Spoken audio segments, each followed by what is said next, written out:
Maka dari situ Bapak Saudara, pemungut cukai atau Zakheus adalah orang yang kaya karena ada banyak perdagangan terjadi di kota Yeriko. Dan juga perlu kita ketahui bahwa pemungut cukai sangatlah dibenci masyarakat Yahudi karena mereka dianggap sebagai pengkhianat. Mereka disebut sebagai pemeras uang rakyat. Dan bagus Saudara, kita dapat melihat bahwa menegaskan bahwa Zakheus ini bukan hanya pemungut cukai, tetapi dia adalah kepalanya. Jadi di ayat 1 dibilang, dia adalah kepala pemungut cukai. Nah, Bapak Ibu Saudara, di ayat yang kita baca tadi dijelaskan bahwa ketika Zakheus ingin melihat Yesus, ia terhalang oleh orang banyak. Karena apa? Karena badannya pendek. Itulah yang menjadi masalah Zakheus untuk bertemu dengan Yesus, untuk mencari Yesus. Nah, seringkali kita hanya menggambarkan ini adalah sebuah masalah fisik. Tetapi Bapak Saudara, perlu kita ketahui bahwa masalah yang dialami Zakheus ini itu ibaratnya kita ingin bertemu dengan Yesus susah ketika kita hidup dalam dosa. Begitu juga dengan Zakheus Bapak. Itu menggambarkan bahwa ketika kita ingin bertemu dengan Yesus akan ada yang menghalangi kita, yaitu dosa kita Bapak Saudara. Nah Bapak Saudara, kita dapat melihat ketika Zakheus bertemu dengan Yesus, ia mengalami perubahan hidup. Yang dimana dulunya ia adalah pemungut cukai, tetapi ketika ia berjumpa, mengalami perjumpaan dengan Yesus, ia memperbarui hidupnya, ia meninggalkan kehidupan lamanya. Bapak Ibu Saudara, karena apa? Karena Zakheus merasakan bahwa ada kasih karunia bagi hidupnya. Nah, next slide. Bapak Ibu Saudara, Zakheus adalah orang yang berdosa, tetapi dia mau memulai hidup baru dengan Yesus. Amin. Amin. Nah, Bapak Ibu Saudara, bagaimana dengan kita? Oke, yang menjadi pertanyaannya, apa yang terjadi? Next slide. Apa yang terjadi ketika kita mau memulai hidup baru bersama Yesus? Apa Bapak Ibu Saudara? Apakah Bapak Ibu Saudara sudah mau memulai hidup baru? Dan apa yang akan terjadi ketika kita mau memulai hidup baru bersama Yesus? Poin yang pertama saya berikan adalah memiliki kerinduan untuk bertemu Yesus. Nah, Bapak Saudara, saya tegaskan kembali bahwa Zakheus adalah kepala pemungut cukai. Ia adalah orang yang berpengaruh secara ekonomi. Ia memiliki banyak harta. Orang-orang masyarakat dunia menganggapnya adalah orang yang tidak layak untuk bertemu Yesus karena ia adalah orang yang berdosa. Nah, Bapak Saudara, kelihatannya Zakheus ini dari luar baik-baik saja. Orang melihat hartanya baik-baik aja gini.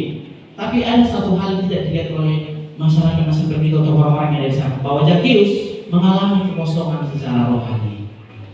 Benar Bapak Saudara? Zakheus mengalami kekosongan secara rohani. Nah, Bapak Ibu Saudara, Alkitab tidak mencatat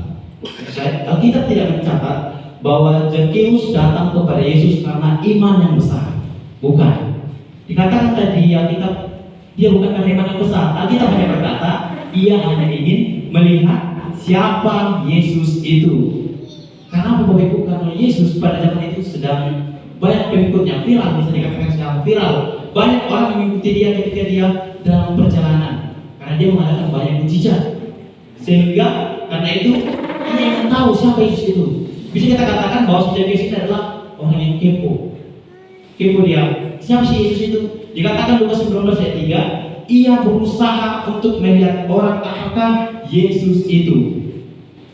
Sebab ia berusaha untuk melihat orang apakah Yesus itu, tetapi ia tidak berhasil karena orang banyak, sebab badannya pendek. Nah, Bapak Ibu Saudara,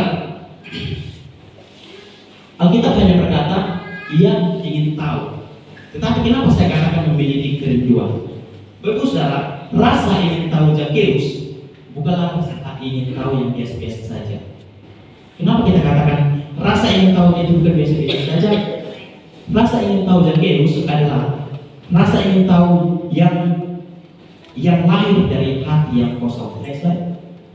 Yang lahir dari hati yang kosong. Perlu kita pertanyakan, dia adalah kepala pemungut cukai.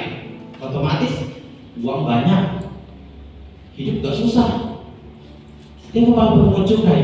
Tapi ketika dia tahu Yesus akan melintasi kota Yeriko, dia ingin menjumpai Yesus. Kenapa Bapak Saudara? Apa yang buat dia ingin menjumpai Yesus?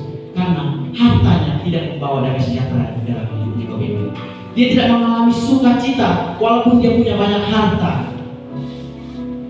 Tapi ketika dia tahu Yesus lewat melintasi kota Yeriko, dia berusaha. Kalau dia hanya sekedar ingin tahu, untuk apa dia berlari-lari? Dikatakan tadi, maka ia berlari melewati banyak.